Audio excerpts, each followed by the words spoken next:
أعوذ بالله من الشيطان الرجيم بسم الله الرحمن الرحيم قل إنما أعظكم بواحدة আপনি বলুন নিশ্চয় আমি তোমাদেরকে একটি বিষয়ে উপদেশ দিচ্ছি ইন তাকুমু লিল্লাহি মাসনা ওয়া ফুরাদা সুম্মা তাতাফাক্কারু তোমরা আল্লাহর উদ্দেশ্যে দুজন অথবা একজন করে দাঁড়াও তারপর ভেবে দেখো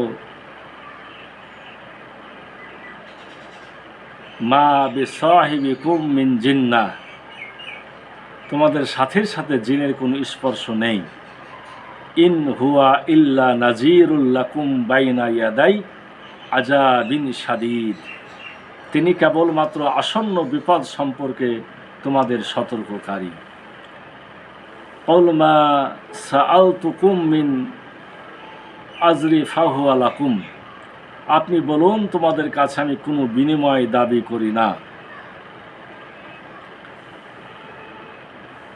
ইন আজরিয়া ইল্লা আলাল্লাহ আমার বিনিময় আল্লাহর কাছে ওহু আলা কুল্লি শাইইন শাহিদ তিনি প্রত্যেক বস্তুর কাছে উপস্থিত আছেন কুল ইন্না রব্বি ইয়াকযিফু বিল হক আপনি বলুন নিশ্চয় আমার রব সত্যকে নিক্ষেপ করেন আল্লামুল গুয়ুব তিনি সমগ্র অদৃশ্য সম্পর্কে অবহিত কুল জাল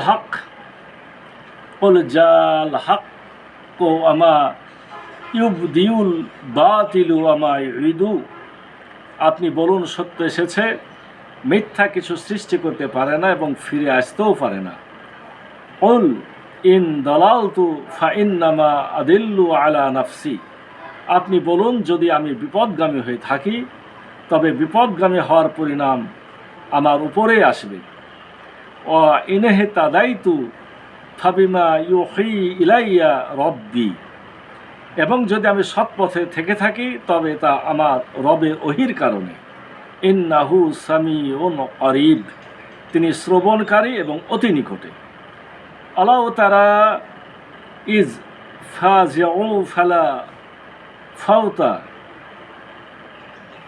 ওয়া খিজু মিম মাকানিন করিব যদি আপনি তাদেরকে দেখতেন যখন তারা দিশাহারা হয়ে পড়বে তারা হারিয়ে যেতে পারবে না তাদেরকে নিকটতম স্থান হতে গ্রেফতার করা হবে অকালু আমান্না বিহ এবং তারা বলবে আমরা ইহার উপরে বিশ্বাস স্থাপন করলাম ও আন্না লাহমুত তানাফুসু মিন মাকানিম বাঈদ অথবা ইহার উপরে বিশ্বাস স্থাপন করলাম কিন্তু এত দূরবর্তী স্থান থেকে কীভাবে তারা ঈমান নাগালে পাবে অকাদ কাফারু বিহি মিন কাবল অথচ ইতিপূর্বে তারা উহা বিশ্বাস করতেছিল ওয়ায়াকযিফুনা বিল গায়বি মিন মাকানিম বাঈদ এবং আন্দাজের উপরে মুহাম্মদ সাল্লাল্লাহু আলাইহি ওয়াসাল্লামের প্রতি দূর থেকে বাক্য নিক্ষেপ করতেছিল ওয়াহিলা বাইনাহুম ওয়া বাইনা মা ইয়াস্তাহুনা কামা ফুইলা বি আসইয়াইহিম মিন কাবল তাদের মধ্যে এবং তাদের আকাঙ্ক্ষার মধ্যে অন্তরায় সৃষ্টি করে দেওয়া হবে যেমন তাদের পূর্ববর্তী সম্প্রদায়ের সাথে করা হয়েছিল ইন্নাহুম কানু ফি শাক্কিম মুরিব নিশ্চয় তারা সন্দেহ এবং ভ্রান্তির মধ্যে রয়েছে সম্মানিত দর্শক শ্রোতা আজকে আমরা ধারাবাহিক আলোচনায় সূরা সাবার ষষ্ঠ রুকু অর্থাৎ শেষ রুকু আয়াতগুলো তেলাওয়াত এবং অর্থ বলেছি এই আয়াতগুলোর ভিতরে রব্বুল আলামিন যে মেসেজগুলো আমাদের দিয়েছেন সেগুলো সংক্ষেপে আলোচনা করতে চাই ওমা তৌফিক ইল্লা বিল্লাহ রব্বুল আলামিন প্রথমেই যে আয়াতটি 46 নম্বর আয়াতে বলছেন যে আমি তোমাদেরকে উপদেশ দিচ্ছি তোমরা আল্লাহর উদ্দেশ্যে দুজন অথবা একজন করে দাঁড়াও আর ভেবে দেখো যে তোমাদের সাথীর সাথে জিনের কোনো সম্পর্ক নেই এই আয়াতে সত্য অনুসন্ধানের জন্য একটি কঠিন নির্দেশ দেওয়া হয়েছে তাদেরকে বলা হয়েছে তোমরা আল্লাহর উদ্দেশ্যে দাঁড়াও এখানে দাঁড়াতে বলার অর্থ তাদেরকে বসা থেকে দাঁড়াতে বলা হয়নি, বরং তাদের মনোযোগ আকর্ষণ করা হয়েছে। যেমন বক্তা শ্রোতাদেরকে বলে থাকেন, আপনাদের মনোযোগ আকর্ষণ করছি। এখানে অ্যাটেনশান অর্থ সোজা হয়ে দাঁড়ানো, মনোযোগ আকর্ষণ করা। তা আল্লাহ তাআলা তাদের মনোযোগ আকর্ষণ করেছেন যে তোমরা পৃথকভাবে অথবা সম্মিলিতভাবে মনোযোগ দাও। ভাবো যে মুহাম্মদ সাল্লাল্লাহু আলাইহি ওয়াসাল্লাম পাগল নয়, বরং তিনি তোমাদেরকে আসন্ন শাস্তি সম্পর্কে সতর্ক করছেন। তিনি সতর্ককারী এবং সুসংবাদদাতা। ভালো কাজ করলে তোমাদের জন্য শুভ সংবাদ জান্নাত, আর তোমরা তাকে অস্বীকার করলে তোমাদের জন্য সতর্ক যে তোমরা যাবে জাহান্নাম। 47 নম্বর আয়াতে রব্বুল আলামিন রাসূলকে বলছেন তাদের জানিয়ে দাও যে তুমি তাদের কাছে কোনো বিনিময় চাচ্ছ না, বিনিময় আছে আল্লাহর কাছে। রাসূলগণ আল্লাহর চাকরি করেন, তাদের বেতন আল্লাহ দিয়ে থাকেন। যুদ্ধের মাধ্যমে বিধর্মীদের যেসব সম্পদ মুসলমানদের হস্তগত হয় তাকে বলা হয় মালে গানিমাত। ওই সম্পদের 5 ভাগের 1 ভাগ আল্লাহ তাআলা রাসূল সাল্লাল্লাহু আলাইহি ওয়াসাল্লামকে দান করেছেন। বাকি 4 ভাগ যুদ্ধে অংশগ্রহণকারী সৈন্যদের মধ্যে বন্টনের নির্দেশ দিয়েছেন। শত্রুদের পলায়ন বা আত্মসমর্পণের ফলে বিনা যুদ্ধে যে সম্পদ অর্জিত হয় তাকে বলা হয় মালে ফাই। সম্পূর্ণ মালে ফাই আল্লাহ তাআলা রাসূল সাল্লাল্লাহু আলাইহি ওয়াসাল্লামকে দান করেছেন এবং নির্দেশ দিয়েছেন তিনি যেন মালে ফাই নিজের জন্য, নিকটতম আত্মীয়ের জন্য, ইয়াতীমদের জন্য, মিসকিনদের জন্য, ভ্রমণকারীদের জন্য ব্যয় করেন। এগুলো ছিল রাসূল সাল্লাল্লাহু আলাইহি ওয়াসাল্লামের আল্লাহর পক্ষ থেকে দেওয়া পারিশ্রমিক। তিনি যাদেরকে দাওয়াত দেবেন তাদের কাছে বিনিময় চাইতে রব্বুল আলামিন রাসূলদেরকে নিষেধ করেছেন। 48 নম্বর আয়াতে আল্লাহ বলছেন, আপনি বলুন হে রাসূল, আপনি তাদের বলে দিন, নিশ্চয়ই আমার রব সত্যকে নিক্ষেপ করেন, তিনি সমগ্র অদৃশ্য সম্পর্কে অবহিত। ইন্না রব্বি ইয়াকযিফু বিল হক, নিশ্চয় আমার রব সত্যকে ছুঁড়ে মারেন। কাজাফ শব্দের অর্থ তীর ছোড়া, পাথর ছোড়া, বাক্য ছোড়া। অত্র আয়াতের অর্থ হচ্ছে তিনি আকাশ থেকে ওহী নবীদের প্রতি নিক্ষেপ করেন, তিনি সমস্ত অদৃশ্য সম্পর্কে অবহিত রয়েছেন। 49 নম্বর আয়াতে আল্লাহ বলেছেন, কুল জাল হক ওমা ইউবদিউল বাতিল ওমা ইউঈদ, আপনি বলুন সত্য এসেছে, মিথ্যা কিছু সৃষ্টি করতে পারে না এবং ফিরে আসতেও পারে না। জাল হক, বলুন সত্য এসেছে, অর্থাৎ কোরআন এসেছে, ইসলাম এসেছে, বাতিল বিদায় নিয়েছে। সূরা বনী ইসরাঈলে বলা হয়েছে, অকুল জাল হক ওয়া জাহাকাল বাতিল ইন্নাল বাতিলা কানা জাহুকা, সত্য সমাগত, মিথ্যা অপসৃত, আর মিথ্যার পতন অবশ্যম্ভাবী। রব্বুল আলামিন এখানে সে কথাই বলছেন যে সত্য এসেছে, বাতিল বিদায় নিয়েছে। এমনিভাবে যা পুনরায় অঙ্কুরিত হওয়ার মতো কিছু অবশিষ্ট নেই, ফলে তা ফিরে আসবে না। কাতাদা বলেন বাতিল হচ্ছে ইবলিস, সে সৃষ্টির সূচনাও করতে পারে না, পুনরাবৃত্তিও ঘটাতে পারে না। 50 নম্বর আয়াত আল্লাহ বলছেন, আপনি বলুন যদি আমি বিপদগামী হয়ে থাকি তবে বিপদগামী হওয়ার পরিণাম আমার ওপরই আসবে, আর যদি আমি সৎ পথে থাকি তবে তা আমার রবের ওহীর কারণে।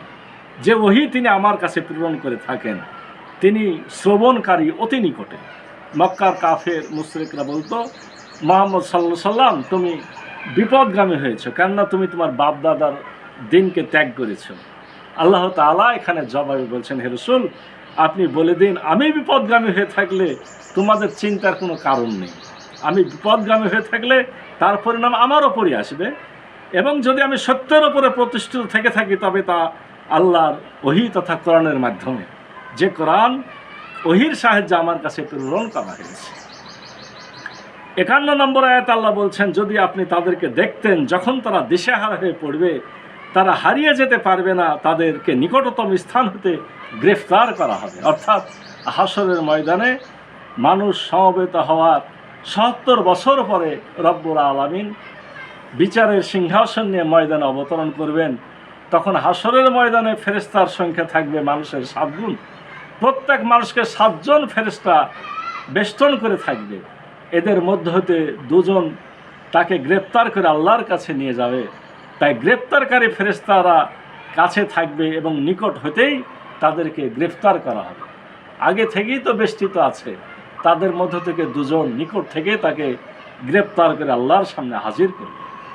তখন তারা বলবে, 52 নম্বর আয়াতে বলছেন, তখন তারা বলবে আমরা ইহার ওপরে বিশ্বাস স্থাপন করলাম, কিন্তু এত দূরবর্তী স্থান থেকে কিভাবে তারা ঈমান নাগালে পাবে? তখন তারা বলবে যে আমরা ঈমান আনলাম। অবশেষেরা শাস্তি প্রত্যক্ষ করে তখনও বলবে যে আমরা মুহাম্মদের ওপরে, কোরআনের ওপরে ঈমান আনবো। কিন্তু এভাবে এত দূর থেকে তারা ঈমান আনবে, তারা তো এখন ঈমান ও তওবা হয়তো অনেক দূরে চলে এসেছে। পৃথিবীতে বসে ইহা ছিল তাদের অনেক কাছে। ইবনে আব্বাস রাদিয়াল্লাহু আনহু বলেন, তারা পৃথিবীতে ফিরে যাওয়ার কামনা করবে, তখন তাদেরকে বলা হবে কিভাবে তোমরা আখেরাত হতে দুনিয়াতে যাবে? ওখানে যাওয়ার পর এখানে আসার যে কোনো সুযোগ নাই, এই বিষয়টি রব্বুল আলামিন এখানে স্পষ্ট করছেন। ওখানে বিশ্বাস করে কোনো লাভ নাই। গায়েব চোখের সামনে এসে গায়েবের ওপর ঈমান আনার কোনো মূল্য নাই। গায়েব অদৃশ্য অদেখা থেকে বিশ্বাস করতে হয়। 53 নম্বর আয়াতে আল্লাহ বলছেন, অথচ ইতিপূর্বে তারা উহা অবিশ্বাস করতেছিল এবং আন্দাজের উপরে মুহাম্মদ সাল্লাল্লাহু আলাইহি ওয়াসাল্লামের প্রতি দূর থেকে বাক্য নিক্ষেপ করতেছিল। বিল গায়ব, অত্র আয়াতে গায়েবের অর্থ ধারণা, আন্দাজ। তারা নিশ্চিত জ্ঞান ছাড়াই ধারণার উপরে ভিত্তি করে মুহাম্মদ সাল্লাল্লাহু আলাইহি ওয়াসাল্লামকে কবি, গণক, জাদুকর বলতো এবং দূর থেকে আন্দাজ ভিত্তিক নানা মন্তব্য ছুড়ে মারত। কাতাদা বলেন, তারা পরকাল, জান্নাত, জাহান্নাম সম্পর্কে আন্দাজ ভিত্তিক কথা বলতো, নিজের আন্দাজ অনুমানে কথা বলতো, অথচ রসূল তাদেরকে সুস্পষ্ট বাণী পেশ করতেন, সেটা তারা অস্বীকার করত। সর্বশেষ আয়াতে রব্বুল আলামিন বলছেন, তাদের মধ্যে এবং তাদের আকাঙ্ক্ষার মধ্যে অন্তরায় সৃষ্টি করে দেওয়া হবে, যেমন তাদের পূর্ববর্তী সম্প্রদায়ের সাথে করা হয়েছিল। নিশ্চয়ই তারা সন্দেহ এবং ভ্রান্তির মধ্যে রয়েছে। মৃত্যুর সময় অবিশ্বাসীরা জীবন ফিরে যাবে। সূরা মুমিনুন 99 নম্বর আয়াত আল্লাহ বলছেন, হাত্তা ইজা জা আহাদাহুমুল মাউত ক্বালা রাব্বিরজিউন। সকল অবিশ্বাসীদের একই অবস্থা হবে, তারা জীবন চাবে মৃত্যুর সময় এবং পরকালে শাস্তি দেখার পর তারা পৃথিবীতে ফিরে আসার কামনা করবে। কিন্তু আল্লাহ তাআলা তাদের মধ্যে এবং তাদের কামনার মধ্যে অন্তরায় সৃষ্টি করে দেবেন। কোনো দিন তাদের আশা পূরণ হবে না। পূর্ববর্তীদেরও হয়নি, এদেরও হবে না। রব্বুল আলামিন এই সূরাটি এই আয়াত দিয়েই শেষ করেছেন। আমাদেরকে রব্বুল আলামিন এখানে যে মেসেজটি দিয়েছেন, তাতে আমাদের সময় থাকতেই সাবধান হতে হবে, সাধু সাবধান। দুনিয়াতে থেকেই আমাদের এই কর্মক্ষেত্রে আখেরাতের ফসল সংগ্রহ করে নিতে হবে। পরকালে যে আমরা কিছুই পাবো না। আসুন আমরা সত্য অনুসন্ধান করি, কোরআন পড়ি, কোরআন বুঝি, কোরআন শিখি, কোরআন অনুযায়ী নিজের জীবন, সমাজ জীবন, রাষ্ট্র জীবন, বিশ্বকে গঠন করার কাজে আত্মনিয়োগ করি। রব্বুল আলামিন আমাদের সত্য পথে আসার এবং বাতিলকে ছুঁড়ে ফেলার তৌফিক দান করুন। সকলে বলি আল্লাহুম্মা আমিন। আসসালামু আলাইকুম ওয়া রাহমাতুল্লাহ।